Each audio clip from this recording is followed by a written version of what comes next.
Cues. Client आपको क्या कहना चाह रहा है, उसका मीन क्या है, उसके लिए ज़रूरी है कि नर्स जो है वो केयरफुली वॉच करे और लिसन करे क्यूज़ को। क्यूज़ होते हैं जो आपको पेशेंट इशारे देता है, वो कोवर्ट भी हो सकते हैं और ओवर्ट भी हो सकते हैं। बेसिकली वो क्यूज़ में उसमें कोई ना कोई वर्बल या नॉन वर्बल मैसेज होता है जो आपको बताता है, तो उसके लिए ज़रूरी है कि पेशेंट को जो आप एक्टिवली लिसन करें। जैसे नीचे एग्जाम्पल में बताएगी, क्लाइंट कहता है I had a boyfriend when I was younger, तो तुमने आपको एक क्लू दे दिया ना कि उस टाइम जो है वो जब वो ही हैड बॉयफ्रेंड तो उसको, सॉरी शी हैड बॉयफ्रेंड तो उसका जो है वो यंग थी। फिर आप फर्दर उससे पूछते हो you had a boyfriend, tell me about जो है वो you and your boyfriend, how old were you when you had this boyfriend. तो यूँ आप उससे जो है वो नेक्स्ट आपको उसने एक क्लू दे दिया, तो उसके लिए आप फिर फर्दर जो है वो पूछते हो। Encouraging description and placing even time and sequence दो थेरेप्यूटिक टेक्निक है। इसके साथ रिफ्लेक्टिंग भी जो बताया कि किस तरीके से जो है वो नर्स क्वेश्चन इस तरीके से पूछेगी कि उसके अंदर वो ये थेरेप्यूटिक कम्युनिकेशन की टेक्निक्स को जो है वो यूज़ करेगी। रिफ्लेक्टिंग आप रिफ्लेक्ट बैक करते हो, जैसे हमने कहा you had a boyfriend, nurse ने कहा you had a boyfriend, reflect back या जो उन्होंने पेशेंट ने आपको बात बताई। इनकरेजिंग डिस्क्रिप्शन में आ जाता है थेरेप्यूटिक टेक्निक है जिसमें हम मजीद डिस्क्रिप्शन मांगते हो, जैसे कि नर्स ने आपसे पूछा है tell me about you and your boyfriend, मुझे अपने बॉयफ्रेंड के बारे में बताएं। फिर placing events in time and sequence की एक थेरेप्यूटिक टेक्निक है जिसमें जो जो इवेंट्स पेशेंट को होते हैं उसको आप टाइम सीक्वेंस के लिहाज से प्लेस करते हो। जैसे पेशेंट से पूछा गया कि कितना वो ओल्ड था जब उसने जो है वो व्हेन ही शी हैज जो है वो बॉयफ्रेंड। फिर नेक्स्ट उसके बाद नेक्स्ट अगर आप ये बॉक्स में आते हो तो उसमें बताया कि बहुत सारे क्लाइंट ऐसे होते हैं कि उनको जो है वो has difficulty attending to a conversation, वो इजीली जो है वो ड्रिफ्ट हो जाते हैं रैम्बलिंग डिस्कशन में या फ्लाइट ऑफ आइडियाज़ में। आपको एक बात बता रहे वो ढेर सारी बातें बताना शुरू हो जाते हैं, तो जो एक्चुअल बात है वो समटाइम आपको जो है वो नहीं बता पाते। इसके साथ साथ जो है वो इस कंडीशन में नर्स को पेशेंट को जो है वो केयरफुली लिसन करना चाहिए फॉर थीम। जैसे पेशेंट की कम्युनिकेशन से क्या पता चला, इधर वो सैड है या लॉस ऑफ कंट्रोल फील कर रहा है, होपलेसनेस फील कर रहा है या उसके अंदर सुसाइडल आइडिएशन है। तो आप उसकी कम्युनिकेशन के थ्रू जो है वो ये सारी थीम्स का जो है वो आप आइडिया लगा सकते हो। फिर उसके बाद बताया कि कुछ पेशेंट आ जाते हैं वो अपनी कम्युनिकेशन में कुछ मेटाफर्स, प्रोवर्ब या क्लिचेस जो है वो यूज़ करते हैं। नर्स का काम है कि उनको जो है वो फर्दर जो है वो क्लैरिफाई करे कि पेशेंट जो है वो क्या कहे, क्योंकि क्लाइंट जब इस फिगर ऑफ स्पीच को यूज़ करता है तो नर्स को फर्दर ऐसे क्वेश्चन पूछने चाहिए ताकि क्लियर कर सके जो है कि वो क्या कहना चाह रहे हैं। नेक्स्ट आपके पास ये मेटाफर, प्रोवर्ब और क्लिशे एग्जाम्पल मैं आपको बुक से जो है वो नेक्स्ट लेक्चर में थेरेप्यूटिक कम्युनिकेशन के साथ बताऊंगी। फिर आता है non verbal communication. Non verbal communication अगर बात की जाए तो द बिहेवियर जो पर्सन एग्जिबिट करता है while delivering the verbal content, जिसमें फेशियल एक्सप्रेशन आपके आ जाते हैं, आई कॉन्टैक्ट आ जाता है, स्पेस टाइम बाउंड्रीज आ जाती हैं, बॉडी मूवमेंट्स आती हैं। वर्बल कम्युनिकेशन जो है वो ज़्यादा इम्पोर्टेंट है, नॉन वर्बल कम्युनिकेशन तो ये जो है वो उतनी ही इम्पोर्टेंट है जितनी कि आपकी वर्बल कम्युनिकेशन। एस्टिमेट के मुताबिक रिसर्च ये कहती है कि 1/3 जो मीनिंग है वो हम कन्वे करते हैं through the use of word, जबकि 2/3 मैसेज जो है वो हम कम्युनिकेट करते हैं नॉन वर्बल। यानी जब हम कम्युनिकेट कर रहे हैं तो उसके साथ हम अपनी आई कॉन्टैक्ट, फेशियल एक्सप्रेशन को कैसे रखते हैं, बॉडी मूवमेंट्स को कैसे रखते हैं, तो ये सारी चीज़ें 2/3 मैसेज जो है वो आप कम्युनिकेट हम कर रहे होते हैं थ्रू नॉन वर्बली। फिर नैप एंड हॉल साहब ने ये कुछ वेज बताए थे कि जिसमें जितने भी नॉन वर्बल मैसेज हैं उनके अंदर कोई ना कोई वर्बल मैसेज है। जैसे कि एक्सेंट मीन होता है कि आप जब किसी चीज़ पे कोई स्पेशली एम्फोसिस ज़्यादा कर रहे हो। इसमें आता है हैंड मूवमेंट्स जो या फ्लैशिंग है, जब आपकी आइज फ्लैशिंग होती है आप हैंड्स को मूव करें तो बेसिकली आप किसी चीज़ पे एम्फोसाइज कर रहे होते हैं उन मूवमेंट से। तो वो ये जो नॉन वर्बल बिहेवियर है ये आपको वर्बल जो है वो एक वर्बल मैसेज जो है वो कम्युनिकेट करता है। इसी तरह क्विजिकल लुक, जब आप किसी की तरफ देखते हो, इतना हो या सर हिलाते हो तो बेसिकली आप उसको कॉम्प्लीमेंट दे देते हो कि हाँ जो आपने कहा वो बात ठीक है, ठीक है। वो एक आपका नॉन वर्बल मैसेज जो है वो कम्युनिकेट होता है इसके थ्रू। इस तरह जब आप आइज को रोल करते हो तो वो एक मैसेज कम्युनिकेट कर रहा है कि आप इस चीज़ से कॉन्ट्राडिक्ट करते हो या जो एक बंदे ने कहा उसके वो चीज़ ऑपोजिट है। फिर उसके बाद नेक्स्ट आता है रेगुलेट, जिसमें आप अगर डीप ब्रेथ लेते हो तो जो आपका डीप ब्रीथिंग है वो एक मैसेज कम्युनिकेट करनी है। आपका नॉन वर्बल मैसेज, आपने कुछ खाने से लंबा गहरा सांस लिया तो वो शो करता है कि पेशेंट जो है अब रेडी है स्पीक करने के लिए, या साइन शो करता है कि अब वो जो है वो बात करना चाह रहा है। इसी तरह फिर एक नॉन वर्बल बिहेवियर आता है जो ऑगमेंट करता है वर्बल मैसेज को, जैसे कि आपने पर्सन ने कुछ कहा हूँ नो, तो साथ ही अपने शोल्डर को जो है वो श्रक करे, तो ये इसमें एक मैसेज कम्युनिकेट हो रहा है कि उसने वही मैसेज जो है वो उसको जो वर्बल है उसको दोबारा रिपीट किया, बट नाउ वो रिपीट क्या कह रहा है उसको non verbally by shrugging the shoulder. Substitute में आ जाता है कि इसमें बेसिकली कल्चरली जो डिटरमाइन बॉडी मूवमेंट्स होती हैं that stand in for the words, इसमें कुछ ऐसी मूवमेंट्स यूज़ की जाती हैं जो शो करता है कि मतलब उस टाइम अगर उसने अपनी कोई मैसेज कम्युनिकेट करना है तो अगर उसको वर्बली नहीं कर सकता तो नॉन वर्बली जो है वो उसके थ्रू जो है वो मैसेज कम्युनिकेट करता है, जैसे कि pumping the arm up and down with the close fist, यानी अपने आर्म को, जैसे आपने अक्सर देखा क्रिकेटर जो है वो अपनी जब वो किसी विन में हायर कर लेते हैं, मैच विन में हायर करते हैं, तो वो प्रॉपर तरीके अपने आर्म्स को जो है वो ऊपर करके फिस्ट बना के जो है वो शो करते हैं, तो वो बेसिकली उनका वो पर्टिकुलर जो बिहेवियर है वो आपको एक मैसेज दे रहा होता है कि दे आर सक्सीड जो है या उनको सक्सेस जो है वो मिल चुकी है। फिर आता है फेशियल एक्सप्रेशन। फेशियल एक्सप्रेशन की बात करें तो इसमें 3 तरह के फेशियल एक्सप्रेशन आ जाता है, एक एक्सप्रेसिव फेज आता है, एम्पैथिव फेज आता है एंड कन्फ्यूजिंग जो है वो फेशियल एक्सप्रेशन। एक्सप्रेसिव में जो है वो पोर्ट्रेट करते हैं कि पर्सन को जो है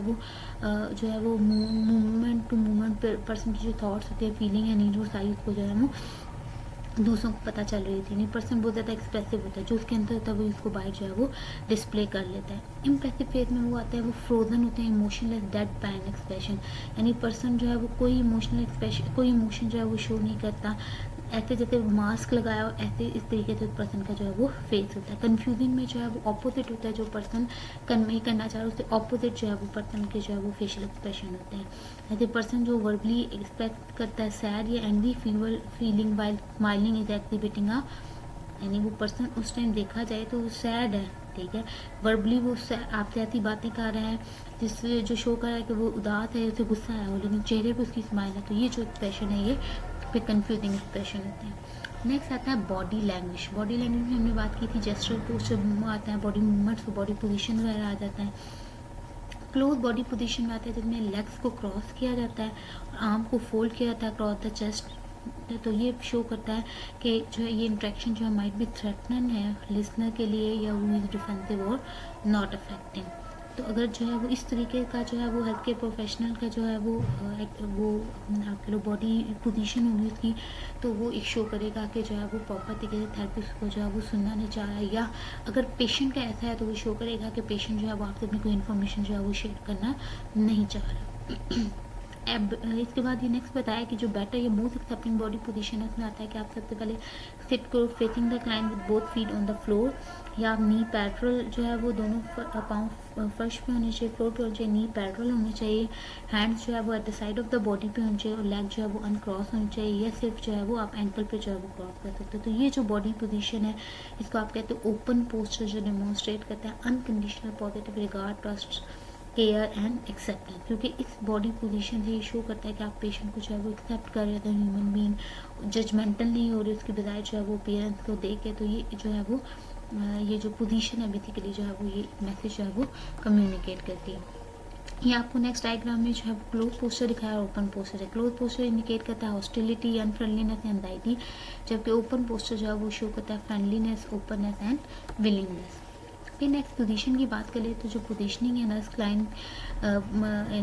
रिलेशनशिप में क्लाइंट की पोजीशनिंग या जो हेल्थ के प्रोफेशनल है उसकी या नर्स की जो पोजीशनिंग है एक दूसरे के लाते वो जो है बहुत ज़्यादा इंपॉर्टेंट है। जैसे अगर आप पेशेंट के साथ बैठे हो या अक्रॉस फ्रॉम द क्लाइंट तो वो एक पुट करेगा, उससे जो है वो पेशेंट ईद तो होगा, लेकिन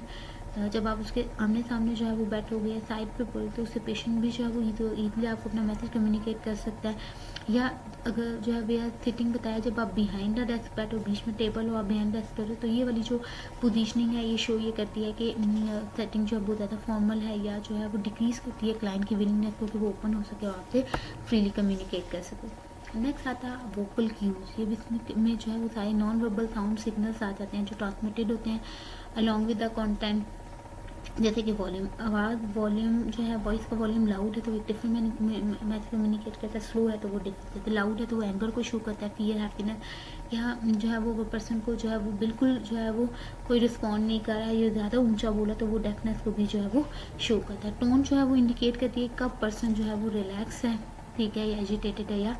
तो टोन ऑफ वॉइस जो है वो आपको ये मैसेज कम्युनिकेट कर रही होती है। पिच में आता है very from shrill and high to low and threatening. तो इसमें जो है वो उसकी जो वॉइस है की जो पिच है वो चेंज हो सकती है लो से थ्रेटनिंग। इंटेंसिटी की बात की जाए तो इसमें जो है वो इम्पोर्टेंट जो है इसकी पावर, सिवियरिटी या स्ट्रेंथ बिहाइंड द वर्ड वो शो करता है कि आप किसी मैसेज पे जो है वो कितना एम्फेसाइज कर रहे हो। तो वो उसमें जो है वो इस मैसेज कितनी इम्पोर्टेंट वो शो हो रहा होता है। एम्फेसिस में आता है कि आप जो होता है refer to the accent on the word और phrases that highlight the subject और give insight into the topic. यानी किसी ऐसे टॉपिक है उस पर आप ज़्यादा बातचीत कर रहे हो, ज़्यादा जो है उस पर एम्फेसाइज करें, तो वो भी एक जो है वो मैसेज कम्युनिकेट जो है वो करता है। नेक्स्ट आता है इसके बाद स्पीड के, आप जो है वो जो वर्ड्स बोले उसको उसको बोलने की आपकी स्पीड कितनी है, पॉजेज उसके अंदर है या नहीं है, वो भी जो है वो एक डिफरेंट मैसेज जो है वो कम्युनिकेट करता है। क्योंकि समटाइम पॉज लेते हो आप दोबारा कुछ मजीद सुनने के लिए, समटाइम आप डिप्रेशन की वजह से भी जो है वो पॉज ले सकते हो, समटाइम पॉज इस वजह से भी हो सकता है कि you don't know anything. Next आता है circumstantiality. Use of circumstantiality, use of extraneous word with long traditional description उसे कहते हैं सर्कमस्टेंशियलिटी। यानी इसमें पेशेंट जो है वो दूसरों के बारे में कहानियाँ वगैरह सब कुछ बना लेता है। सॉरी, कहानियाँ कहें कि इसमें आप जब पेशेंट से जो है कोई इन्फॉर्मेशन पूछते हो तो वो आपको उस प्रॉब्लम से उस टॉपिक के रिलेटेड लंबी चौड़ी डिटेल जो है वो इन्फॉर्मेशन आपको बता देता है, जो कि लॉन्ग होती है, ट्रेडिशनल बोरिंग डिस्क्रिप्शन होती है लेकिन अल्टीमेटली जो है वो आपको बताता है कि जो है वो क्या प्रॉब्लम, इस लिहाज से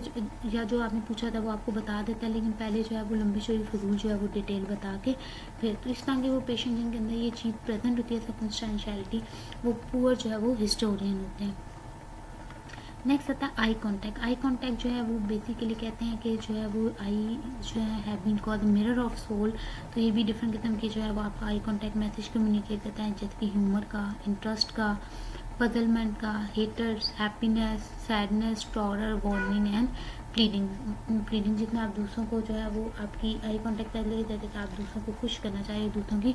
खुश आमद कर। साइलेंस में जो है वो ये लॉन्ग पॉजेज इन कम्युनिकेशन वो इंडिकेट करते हैं जो है वो डिफरेंट मीनिंग को, ठीक है। जैसे क्लाइंट जो है वो डिप्रेस हो सकता है या struggling to find the energy to talk, ये भी जो है वो साइलेंस का जो है वो मतलब हो सकता है। समटाइम पॉज ये इंडिकेट करता है कि क्लाइंट जो है thoughtfully considering question before responding, कि वो रिस्पॉन्ड करने से पहले क्वेश्चन को जो है वो अच्छे से समझ रहे हैं। नेक्स्ट आता है understanding the meaning of communication. Sometime ऐसा होता है कि आपके पास जो कम्युनिकेशन हो रही होती है, आपने उसमें जो मीन कम्युनिकेट कर रहा होता है उसको जो आप अंडरस्टैंड करना है। जैसे यहाँ बताया हुआ है कि जो फ्यू आपके पास मैसेज होते हैं सोशल या थेरेप्यूटिक कम्युनिकेशन में have only one level of meaning, में सिर्फ एक जो है वो मीनिंग कम्युनिकेट करता है, लेकिन कुछ ऐसे कम्युनिकेशन होते हैं जिसमें मोर देन जो है वो टू मीन जो है वो कम्युनिकेट हो। जैसे कि फॉर एग्जाम्पल पेशेंट ने कहा है कि मैं ज़िंदगी से बेदार हो चुका हूँ, मैं अब मज़ीद जीना नहीं चाहता या मैं अब कुछ नहीं करना चाहता। अब इसका मतलब एक तो सिंपल उनको पेशेंट जो है वो हो सकता है डिप्रेस है, लेकिन सेकंड मीन ये भी हो सकता है कि पेशेंट जो है वो कहीं सुसाइडल अटैम्प्ट की तरफ तो नहीं सोचा है, खुद को ख़त्म करने के लिए तो नहीं सोचा, तो ये भी जो है वो देखना है। उसके बाद नेक्स्ट आता है अंडरस्टैंडिंग का कॉन्टेक्स्ट, की वो कम्युनिकेशन किस कॉन्टेक्स्ट में हो रही है, वो बहुत ज़्यादा इंपॉर्टेंट है, क्योंकि वो भी जो है वो एक डिफरेंट मैसेज जो है वो कम्युनिकेट करती है। जैसे कि नीचे एग्जाम्पल बताइए, अगर आपको कोई कहता है कि I am going to kill you, अब यही बात अगर एक फ्रेंड ने दूसरे फ्रेंड से कहा तो नॉर्मली फनी वे में कहा होगा, ठीक है। लेकिन अगर एक सरप्राइज पार्टी में जो है वो कोई पर्सन दूसरे पर्सन को कहता है कि आई विल, या एक झगड़े में लड़ाई झगड़े में कोई पर्सन कहता है तो फिर एक डिफरेंट मैसेज जो है वो कम्युनिकेट होता है। अंडरस्टैंडिंग स्पेशलिटी में आता है आप क्लाइंट की जो बिलीफ है उसकी हेल्थ के लिए आते, लाइफ के लिए आते, इलनेस के लिए आते, डेथ के लिए आते, या रिलेशनशिप जो है वो टू द यूनिवर्स उसके लिए आते जो है वो उसको आइडेंटिफाई करते हैं, क्योंकि वो भी जो है वो कम्युनिकेशन को समझने के लिए वो बहुत ज़्यादा ज़रूरी है कि आप स्पेशलिटी को, उसके बिलीफ जो है वो लाइफ के लिए आते हैं उनको आइडेंटिफाई करो। नेक्स्ट गोल है जो हमने पीछे भी डिस्कस किए हैं कि थेरेप्यूटिक कम्युनिकेशन टेक्निक्स जो है जो नर्सेज यूज़ करती हैं वो उनको हेल्प करती हैं सारे गोल्स को इस्टेब्लिश करने में। यानी सबसे पहले कि रिपोर्ट बिल्डिंग में, यानी नर्स क्लाइंट के बाद जो एक ट्रस्ट का रिलेशनशिप है उसको इस्टेब्लिश करने के लिए थेरेप्यूटिक कम्युनिकेशन का होना बहुत ज़्यादा ज़रूरी है।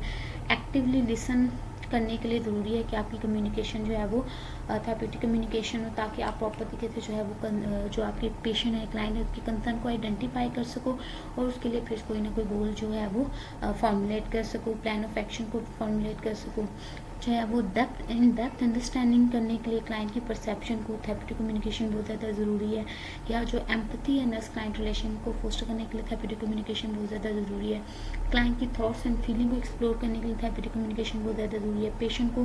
फैसिलिटेट करने में कि किस तरीके से वो अपने एक्सप्रेशन, अपने थॉट्स को, फीलिंग को एक्सप्रेस करें, या पेशेंट को न्यू स्किल्स को सिखाने के लिए आते, डेवलप करने के लिए आते, थेरेपेटिक कम्युनिकेशन इंपॉर्टेंट है। एंड लास्ट में जो है जब आप क्लाइंट की को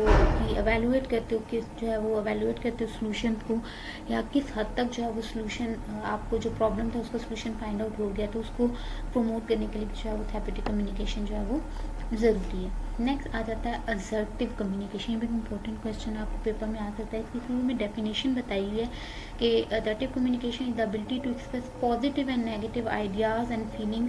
यानी इसमें एक पर्सन जो है वो अपने पॉजिटिव नेगेटिव आइडियाज़ या फीलिंग दोनों को एक्सप्रेस करता है, लेकिन open, honest and direct way में, यानी ओपनली, ऑनेस्ट वे में, डायरेक्ट वे में कम्युनिकेट करता है। ज़्यादातर जो है वो ये यूज़ की जाती है राइट्स, और इसमें जो है वो बेसिकली दोनों पार्टीज़ के राइट्स को रिकग्नाइज करती है। कम्युनिकेशन यूजफुल होती है उन सिचुएशन में, जैसे कोई कॉन्फ्लिक्ट है उसको रिजॉल्व करने के लिए असर्टिव कम्युनिकेशन बहुत ज़्यादा ज़रूरी है। प्रॉब्लम को सॉल्व करने के लिए, फीलिंग को एक्सप्रेस करने के लिए, थॉट्स को, या डिफ़िकल्ट लोग जो है वो उनको कुछ है, उनको के साथ डील करने में या उनके साथ कुछ एक्सप्रेस करने के लिए असर्टिव कम्युनिकेशन जो है वो ज़रूरी है। नेक्स्ट आप देख सकते हो कि असर्टिव कम्युनिकेशन एक पर्सन को हेल्प करती है कि किस तरीके से उसके जो है को वर्कर, फैमिली, फ्रेंड के साथ डिफरेंट किस्म के इश्यूज़ है तो उनको सॉल्व करने के लिए ये ज़रूरी है। नेक्स्ट आप ये देख सकते हो कि इसमें बताया हो कि it is particular helpful for people जिनको डिफ़िकल्टी होती है किसी को रिफ्यूज़ करने के लिए, कोई उनसे रिक्वेस्ट करता है तो उसको रिफ्यूज़ नहीं कर पाते, अपनी इमोशन को, एंगर, फ्रस्ट्रेशन की इमोशन को एक्सप्रेस नहीं कर पाते, या किसी अथॉरिटी के पर्सन से डील करना है कैसे है, तो उसके लिए असर्टिव कम्युनिकेशन का सीखना ज़रूरी है। तो ये पर्सन को हेल्प करेगा। असर्टिव कम्युनिकेशन बेस्ट तब वर्क करती है जो स्पीकर क्या हो, काम हो, और जो वो स्टेटमेंट दे रहा है वो स्पेसिफिक हो, फैक्चुअल हो, और उसमें ज़्यादा फोकस करना है अपनी आई स्टेटमेंट पे। जैसे नीचे एग्जांपल बताई है कि एक नर्स जो है वो यूनिट में हमेशा जो है वो कुछ मिनट लेट आती है, जल्दी जल्दी में आती है, रश में, और बाकी सारी जो शिफ्ट है, रिपोर्ट, उसको जो है वो डिस्टर्ब करती है। तो इसमें किस किस तरह का रिस्पॉन्स हो सकता है? सबसे पहले आता है एग्रेसिव रिस्पॉन्स। इसमें जो है वो after saying nothing for several days एक नर्स जंप करे और चिल्लाए, you are always late and this is so rude. ये आ जाता है एग्रेसिव रिस्पॉन्स, ठीक है। Why you can't be on time, आप टाइम से क्यों नहीं आती हो लाइक एवरीवन एल्स, ठीक है। और उसके बाद रूम से गुस्से से निकल जाए, जो है वो पाँव पटकती हुई, दरवाजे को मारती हुई, डोर को जो है वो मारते हुए, तो ये आ जाता है एग्रेसिव रिस्पॉन्स। पैसिव एग्रेसिव में क्या होता है